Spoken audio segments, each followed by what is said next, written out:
Latest news updates కోసం ఇప్పుడే download చేసుకోండి media effects app. Welcome to media effects. Tick talk మాతృ సంస్థ బైట్ డాన్స్ అమెరికా ప్రభుత్వంపై న్యాయ పోరాటానికి దిగింది.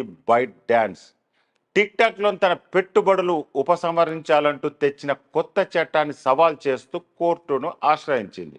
ఈ చట్టం అమెరికా రాజ్యాంగంలోని భావ ప్రకటన స్వేచ్ఛను ఉల్లంఘిస్తుందని టిక్ టాక్ బైట్ డాన్స్ పేర్కొన్నాయి. ఈ మేరకు డిస్ట్రిక్ట్ ఆఫ్ కొలంబియా సర్క్యూట్ చెందిన కోర్ట్ ఆఫ్ అపీల్లో కేసు నమోదు చేశాయి. అయితే ఈ కేసుపై వ్యాఖ్యానించేందుకు అమెరికా న్యాయశాఖ నిరాకరించింది. టిక్ టాక్లో పెట్టుబడుల ఉపసంహరణను తప్పనిసరి చేస్తూ అమెరికా చట్టసభలో ఓ చట్టాన్ని ఆమోదించిన విషయం తెలిసిందే. ఈ చట్టంపై అమెరికా అధ్యక్షుడు బైడెన్ కూడా ఆమోద ముద్ర వేశారు. దీని ప్రకారం వచ్చే ఏడాది జనవరి 19 లోపు బైట్ డాన్స్ టిక్ టాక్ నుంచి వైదొలగాలి. లేని పక్షంలో ఈ యాప్ను అమెరికాలో నిషేధించనున్నారు. చైనా యాజమాన్యం చేతిలో టిక్ టాక్ ఉండడం అమెరికా భద్రతకు ప్రమాదకరమని అక్కడ ప్రభుత్వము చట్టసభ సభ్యులు బలంగా నమ్ముతున్నారు. అమెరికా ప్రజల డేటాను చైనా తమ దేశానికి తరలించుకోపోవచ్చని, అమెరికా పౌరులపై నిఘా పెట్టొచ్చని ఆందోళన వ్యక్తం చేస్తున్నారు. అమెరికా పౌరుల డేటాను తామెన్నడూ దేశ సరిహద్దులు దాటనీయమని టిక్ టాక్ పదే పదే స్పష్టం చేస్తుంది. ఊహాజనిత ఆరోపణలు, అనవసర భయాలతో అమెరికా చట్టసభ సభ్యులు ఈ చట్టాన్ని తీసుకొచ్చారని ఆరోపించింది.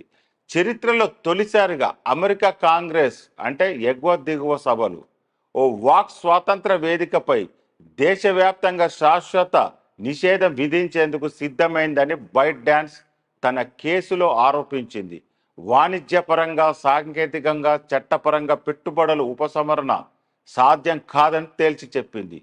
బైట్ డాన్స్లో 58% వాటా బ్లాక్ రాక్, జనరల్ అట్లాంటిక్, సర్కుహేనా ఇంటర్నేషనల్ గ్రూప్ వంటి అంతర్జాతీయ ఇన్వెస్టర్ల చేతుల్లో, 21% ఉద్యోగుల చేతుల్లో అంటే 7,000 మంది అమెరికన్లతో సహా 21% తమ వద్ద ఉందని బైట్ డాన్స్ కోర్టుకు వెల్లడించింది. ఇంటర్నెట్ సాంకేతిక రంగాలపై ఆధిపత్యం కోసం చైనా, అమెరికాలు పోటీ పడుతున్నాయని అంతర్జాతీయ విశ్లేషకులు చెబుతున్నారు. ఈ పోరాటానికి మరో వేదికగా టిక్ టాక్ మారిందని అంటున్నారు. అమెరికాలో ప్రస్తుతం 17 కోట్ల మంది టిక్ టాక్ వినియోగిస్తున్నారు. మరోవైపు చైనా గత ఏడాది వాట్సాప్, థ్రెడ్స్ యాప్లను యాప్ స్టోర్ నుంచి తొలగించాలని యాపిల్ సంస్థ ఆదేశించింది. భద్రతా కారణాల రీత్యా వాటిని తొలగించాలని పేర్కొంది.